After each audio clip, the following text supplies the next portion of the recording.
তো হে গাইছ ৰাতি 3টা বাজি পাৰ হৈছে আৰু এইমাত্ৰ মোক ছুপাৰভাইজাৰে কল কৰি কৈছে চেয়াৰ কেইটামান ৰিমুভ কৰি দিয়ে ইয়াত ফ্ল'ৰৰ পৰা আৰু মই লগে লগে আহি গ'লোঁ লগতে মোৰ আৰু 3-4টা লগৰ আহি গ'লে হেল্প কৰিবৰ কাৰণে তাৰপিছত মই ছেকেণ্ড ফ্ল'ৰত আহি গ'লোঁ লেডিজকেইটা 8th ফ্ল'ৰৰ পৰা চেয়াৰখিনি পঠিয়াই আছে আৰু মই ছেকেণ্ড ফ্ল'ৰত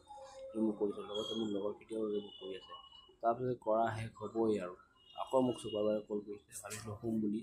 কল কৰি কৈছে লেডিজকেইটা কাম ধৰাইছে তাৰপিছত মোৰ গ'লগা আৰু এটা নতুনকৈ কেণ্টিনত আৰু কেণ্টিনখিনি ক্লিন কৰিব লাগে তাৰপিছত মই লেডিজকেইটা কাম চলাই দিলোঁ যিহেতু সেইখিনি কৰি দিয়ে তাৰপিছত এইখিনি কৰোঁতে মোক লাগিলে বহুতকৈ ভোক গ'লগৈ মই কেণ্টিনত আহি চাইছোঁ এই ধচাখনো পালোঁ আৰু ভোক সহ্য নহৈছে তাৰপিছত ভাবিলোঁ ইয়াকে খাই লৈছোঁ তাৰপিছত মই ইয়াকে খোৱাৰ পিছত ইমানেই জোৰকৈ টোপনি লাগিছে আৰু বোলো সহ্য নহ'ব মোবাইলখন চুইচ অফ কৰিলোঁ আৰু আহি গ'লোঁ মোৰ শুবলৈ জেগাখনত এইখন হয় মোৰ শুবলৈ জেগা যদি গাইজ ভিডিঅ'খন ভাল লাগে লাইক কৰি দিব কমেণ্ট কৰিব লগত মোৰ পেজখন ফ'ল' কৰি দিব গাইজ আজি ইমানটো টাটা।